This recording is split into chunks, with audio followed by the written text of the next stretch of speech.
Okay, questions? I've experienced before in my life that that there was not much money, and the thing with the supermarket. I know these things already. So why do I have to do this practicing experience again? Although I know it already. Okay. My soul knows it already. No, your soul might not know it if you did not take the experience consciously.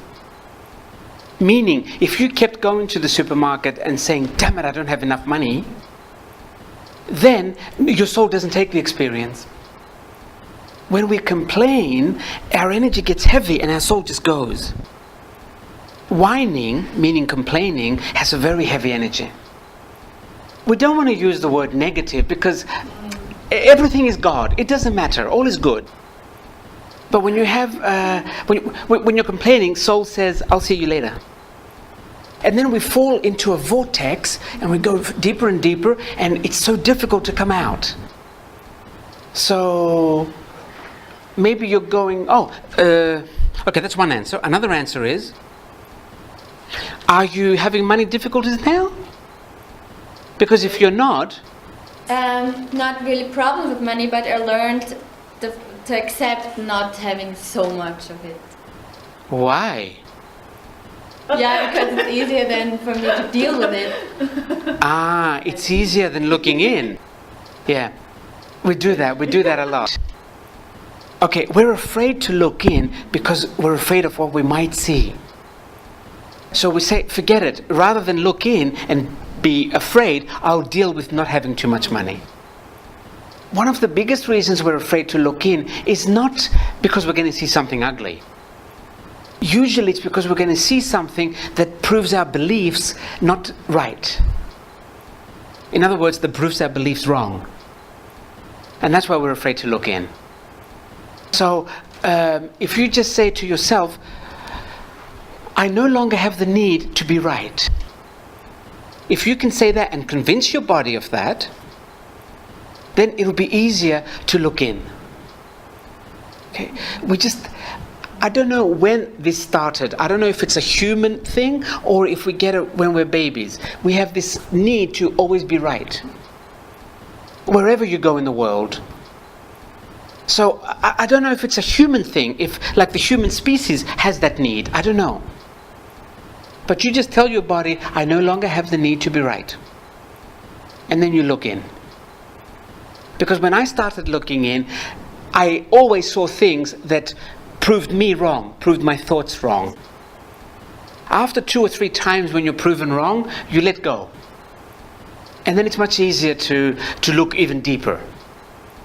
But always keep in mind, so many times a lesson, what we call a lesson or a hardship, comes back again and again because we don't take the lesson consciously. Let me explain a little story that someone's showing me now. The difference between consciously and just doing things. A long time ago, a few years ago, I was lying down and I wanted to go astral traveling. I called my soul to go somewhere. If anybody doesn't know what astral traveling is, your body's still here, but your energy body leaves. It's called astral traveling. And I say to my soul, I've seen enough planets, show me something different. So the soul says, let me show you where we go after we leave the earth body, meaning after we die. So I come out of the body, and I was looking for the tunnel. I knew there was a tunnel of light. I'm looking, I'm like, where the fuck is the tunnel? Now, your soul, your higher self, doesn't speak to you in English or German but it gave me this look like, it's inside you, you idiot. So I looked back and even the tunnel is inside us.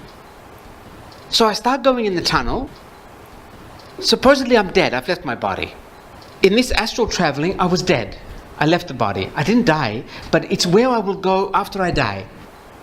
The tunnel is much wider than we think, much brighter than we think, and we travel really fast. And as I was traveling, I could hear shh, as if I was pulling something. So I'm thinking, what am I pulling? And I look back and I see something like a little train with slides in there, millions of slides. And I'm thinking, what the hell is that? And I look closer, and I see that each picture is an experience. So then, the first thing on my mind was, oh good, they're not lost. Then, I go to the center of my soul, the core of the soul. And it's funny, we become one, but at the same time, I felt separate. I can't explain that feeling. You're one, but you're also separate.